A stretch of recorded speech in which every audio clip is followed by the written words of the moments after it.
नमस्ते बच्चों, आप सभी ने चांद तो देखा ही होगा और चांद के अंदर बने इन काले काले धब्बों को भी देखा होगा। इन धब्बों को देखकर आपके मन में बहुत सारी आकृतियां बनती होंगी, जैसे चांद के अंदर कोई हिरन है या चांद के अंदर कोई खरगोश है। इससे अलग आकृति भी आपके मन में बनती होगी।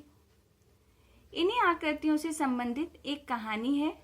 उस कहानी को आज मैं आपके लिए लेकर आई हूँ, जिसका नाम है चांद वाली अम्मा। चलो बच्चों, कहानी को आगे बढ़ाते हैं। बहुत समय पहले की बात है। एक बूढ़ी अम्मा थी, बिल्कुल अकेली। उसका अपना कोई न था।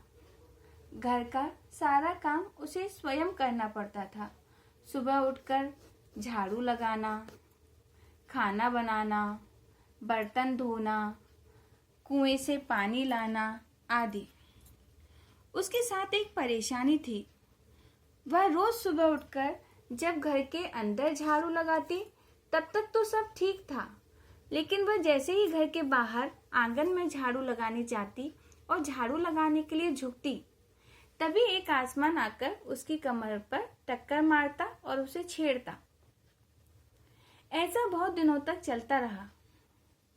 एक दिन कुएं पर पानी भरने को लेकर अम्मा का किसी से झगड़ा हो गया। अम्मा बहुत गुस्से में थी, इसलिए जैसे ही वह झाड़ू लगाने के लिए झुकी और आसमान ने उसे छेड़ा, तो अम्मा ने आव देखा न ताव आसमान को झाड़ू उठाकर दे मारी। वह हट गया, लेकिन वह नहीं माना। इस बार उसे एक शरारत सूझी और उसने झाड़ू पकड़ ली। उधर अम्मा भी झाड़ू पकड़े हुए थी। दोनों में रस्साकसी होने लगी। दोनों ही झाड़ू छोड़ना नहीं चाहते थे। अम्मा चिल्लाई, छोड़ मेरी झाड़ू, मेरे पास एक यही झाड़ू है। लेकिन बूढ़ी कब तक रस्साकसी करती।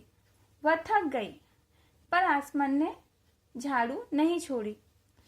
अब वह झाड़ू को लेकर ऊपर उठने लगा। अम्मा भी उसके साथ ऊपर जाने लगी। अम्मा फिर से चिल्लाई, लेकिन आसमान नहीं माना और उसने अम्मा से कहा, अब मैं तुझे ऊपर ले जाऊंगा, वहीं जाकर झाड़ू लगाना। अब अम्मा झाड़ू छोड़ भी नहीं सकती थी, क्योंकि वह बहुत ऊपर चली गई थी।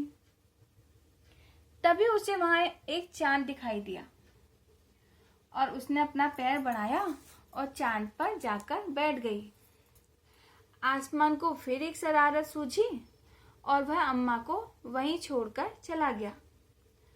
उसी दिन से आज तक बूढ़ी अम्मा झाड़ू पकड़े चांद पर बैठी है। अच्छा बच्चों, हमारी कहानी यहीं समाप्त होती है।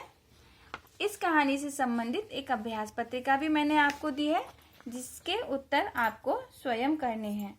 ठीक है बच्चों, नमस्ते।